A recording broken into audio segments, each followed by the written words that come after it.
ನಮಸ್ಕಾರ ಸ್ನೇಹಿತರೆ, ಎಲ್ಲರಿಗೂ PKV ಕನ್ನಡ ಯೂಟ್ಯೂಬ್ ಚಾನಲ್ಗೆ ಸ್ವಾಗತ ಸುಸ್ವಾಗತ. ಇವತ್ತು ಮಂಗಳವಾರ.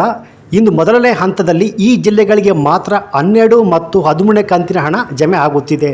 ಹೌದು ಸ್ನೇಹಿತರೆ, ಮೊದಲನೇ ಹಂತದಲ್ಲಿ ರಾಜ್ಯ ಸರ್ಕಾರ ಕೆಲವೊಂದು ಜಿಲ್ಲೆಗಳಿಗೆ ಮಾತ್ರ 12 ಮತ್ತು 13ನೇ ಕಂತಿನ ಹಣವನ್ನು ವರ್ಗಾವಣೆ ಮಾಡಲು ಶುರು ಮಾಡಿದೆ. ಹೌದು, ಒಟ್ಟಾರೆ 4 ಹಂತದಲ್ಲಿ ಈ ಗೃಹಲಕ್ಷ್ಮಿಯ 12 ಮತ್ತು 13ನೇ ಕಂತಿನ ಹಣ ಒಟ್ಟು 400 ರೂಪಾಯಿ ಹಣವನ್ನು ರಾಜ್ಯದ ಮಹಿಳೆಯರಿಗೆ DBT ಮೂಲಕ ಹಣವನ್ನು ವರ್ಗಾವಣೆ ಮಾಡುತ್ತಿದೆ.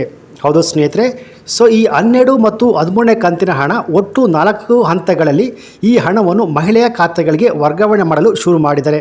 ಸೊ ಹಾಗಾದರೆ 1ನೇ ಹಂತದಲ್ಲಿ ಯಾವ ಜಿಲ್ಲೆಗಳಿಗೆ ಹಣ ಜಮೆ ಆಗುತ್ತಿದೆ, ಹಾಗೆಯೇ 2ನೇ ಹಂತದಲ್ಲಿ ಯಾವ ಜಿಲ್ಲೆಗಳಿಗೆ ಹಣ ಜಮೆ ಆಗುತ್ತಿದೆ, ಹಾಗೆಯೇ 3ನೇ ಹಂತದಲ್ಲಿ ಯಾವ ಜಿಲ್ಲೆಗಳಿಗೆ ಹಣ ಜಮೆ ಆಗುತ್ತೆ, ಹಾಗೆಯೇ 4ನೇ ಹಂತದಲ್ಲಿ ಯಾವ ಜಿಲ್ಲೆಗಳಿಗೆ ಹಣ ಜಮೆ ಆಗುತ್ತೆ ಅಂತ ಕಂಪ್ಲೀಟಾಗಿ ತಿಳಿಸ್ಕೊಡ್ತೀನಿ. ಸೊ ಈ ವಿಡಿಯೋವನ್ನು ಎಲ್ಲೂ ಸ್ಕಿಪ್ ಮಾಡದೆ ಫುಲ್ ವಿಡಿಯೋ ಕೊನೆವರೆಗೂ ನೋಡಿ. ಹಾಗಿದ್ರೆ ಮಾತ್ರ ಫುಲ್ ಇನ್ಫಾರ್ಮೇಷನ್ ನಿಮಗೆ ಅರ್ಥ ಆಗುತ್ತೆ ಸ್ನೇಹಿತರೆ. ಹೌದು ಸ್ನೇಹಿತರೆ, ನಾನು ಮೊನ್ನೆ ಒಂದು ಗೃಹಲಕ್ಷ್ಮಿಯ ಅಪ್ಡೇಟ್ ವಿಡಿಯೋ ಮಾಡಿದ್ದೆ. ತುಂಬಾ ಒಳ್ಳೆ ರೆಸ್ಪಾನ್ಸ್ ಸಿಕ್ತು.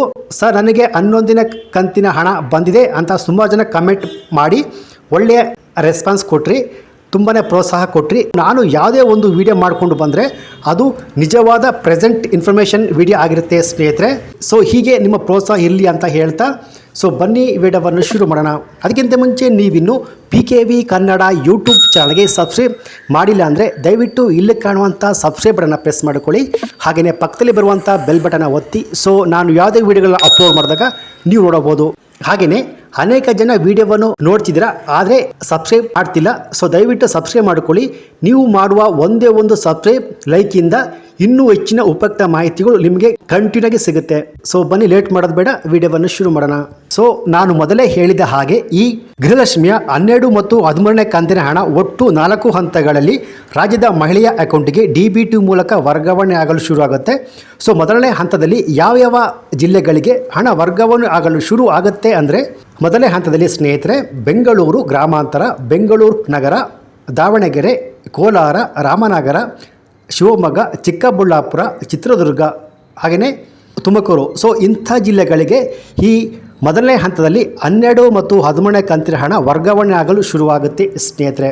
ಹಾಗೆಯೇ 2ನೇ ಹಂತದಲ್ಲಿ ಯಾವ್ಯಾವ ಜಿಲ್ಲೆಗಳಿಗೆ ಈ ಹಣ ಜಮೆ ಆಗುತ್ತೆ ಅಂದರೆ, ಬೆಳಗಾವಿ ಜಿಲ್ಲೆಗೆ, ಬಾಲಕೋಟೆ ಜಿಲ್ಲೆಗೆ ಅಮೌಂಟ್ ಹೋಗುತ್ತೆ, ವಿಜಯಪುರಕ್ಕೆ ಹೋಗುತ್ತೆ, ಗದಗ ಜಿಲ್ಲೆಗೆ, ಹಾವೇರಿ ಜಿಲ್ಲೆಗೆ, ಧಾರವಾಡ ಜಿಲ್ಲೆಗಳಿಗೆ. ಸೊ ಇಂಥ ಜಿಲ್ಲೆಗಳಿಗೆ 2ನೇ ಹಂತದಲ್ಲಿ ಅಮೌಂಟು ಬರ್ತಿದೆ ಸ್ನೇಹಿತರೆ.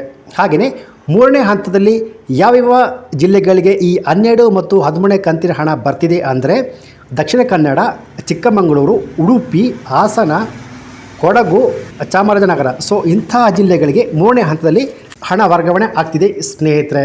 ಹಾಗೆಯೇ ಸ್ನೇಹಿತರೆ 4ನೇ ಹಂತದಲ್ಲಿ ಯಾವ ಜಿಲ್ಲೆಗಳಿಗೆ ಈ 12 ಮತ್ತು 13ನೇ ಕಂತಿನ ಹಣ ವರ್ಗಾವಣೆ ಆಗುತ್ತಿದೆ ಅಂದರೆ, ಕಲಬುರಗಿ, ರಾಯಚೂರು, ಬಳ್ಳಾರಿ ಜಿಲ್ಲೆಗಳಿಗೆ ಹೋಗ್ತಿದೆ, ವಿಜಯನಗರ ಜಿಲ್ಲೆಗೆ ಹೋಗ್ತಿದೆ, ಯಾದಗಿರಿ ಜಿಲ್ಲೆಗೆ ಬರ್ತಿದೆ, ಬೀದರ್ ಜಿಲ್ಲೆಗೆ ಬರ್ತಿದೆ, ಹಾಗೆಯೇ ಕೊಪ್ಪಳ ಜಿಲ್ಲೆಗೆ ಬರ್ತಿದೆ ಸ್ನೇಹಿತರೆ. ಸೊ ಇವಿಷ್ಟು ಜಿಲ್ಲೆಗಳಿಗೆ 12 ಮತ್ತು 13ನೇ ಕಂತಿನ ಹಣ ವರ್ಗಾವಣೆ ಆಗಲು ಶುರುವಾಗ್ತಿದೆ ಸ್ನೇಹಿತರೆ. ನೀವಿಲ್ಲಿ ಕೇಳಬಹುದು, ಅದೇನು ಹಂತವಾಗಿ ಸೆಂಡ್ ಮಾಡೋದು, ಒಟ್ಟಿಗೆ ಬರಲ್ವಾ ಅಂತ ಸ್ನೇಹಿತರೆ. ಸೊ ಈ ಗೃಹಲಕ್ಷ್ಮಿಯ ಹಣ ತುಂಬ ದೊಡ್ಡ ಮೊತ್ತದ ಹಣವಾಗಿರುವುದರಿಂದ ಹಂತವಾಗಿ ಎಲ್ಲ ಜಿಲ್ಲೆಗಳಿಗೂ ಹಣವನ್ನು ವರ್ಗಾವಣೆ ಮಾಡ್ತಾರೆ ಸ್ನೇಹಿತರೆ. ಸೊ ಈ ಹಣ ಯಾವತ್ತಿಂದ ನಮ್ಮ ಅಕೌಂಟಿಗೆ ಬರುತ್ತೆ ಅಂದರೆ ಸ್ನೇಹಿತರೆ, ಇನ್ನೂ 10 ದಿನಗಳ ಒಳಗಾಗಿ ಎಲ್ಲ ಮಹಿಳೆಯರ ಅಕೌಂಟಿಗೆ DBT ಮೂಲಕ ಹಣ ಬರುತ್ತೆ ಸ್ನೇಹಿತರೆ. ಸೊ ನೀವು ಕೇಳಬಹುದು, 12 ಮತ್ತು 13ನೇ ಕಂತಿನ ಹಣ ಒಟ್ಟಿಗೆ 400 ರೂಪಾಯಿ ಬರುತ್ತಾ ಅಂತ. ಹೌದು, ಮಹಿಳಾ ಮತ್ತು ಮಕ್ಕಳ ಕಲ್ಯಾಣ ಇಲಾಖೆ ಸಚಿವೆ ಲಕ್ಷ್ಮೀ ಹೆಬ್ಬಾಳ್ಕರ್ ಹೇಳಿರೋ ಪ್ರಕಾರ 12 ಮತ್ತು 13ನೇ ಕಂತಿನ ಹಣ ಒಟ್ಟಿಗೆ 400 ರೂಪಾಯಿ ಹಣ ಜಮೆ ಆಗುತ್ತೆ ಸ್ನೇಹಿತರೆ.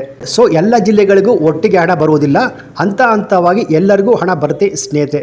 ಸೊ ಯಾರಿಗಾದರೂ ಹಣ ಜಮೆ ಆಗಿದ್ದರೆ ಅವರ ಊರಿನ ಹೆಸರು ಹಾಕಿ ಹಣ ಬಂದಿದೆ ಅಂತ ಕಮೆಂಟ್ ಮಾಡಿ ಸ್ನೇಹಿತರೆ. ಸೊ ಇದು ಇವತ್ತಿನ ಗೃಹಲಕ್ಷ್ಮಿಯ ಲೇಟೆಸ್ಟ್ ಅಪ್ಡೇಟ್ ನ್ಯೂಸ್ ಆಗಿತ್ತು ಸ್ನೇಹಿತರೆ. ಈ ಮಾಹಿತಿ ನಿಮಗೆ ಇಷ್ಟ ಆಗಿದೆ ಅಂತ ಅನ್ಕೋತೀನಿ.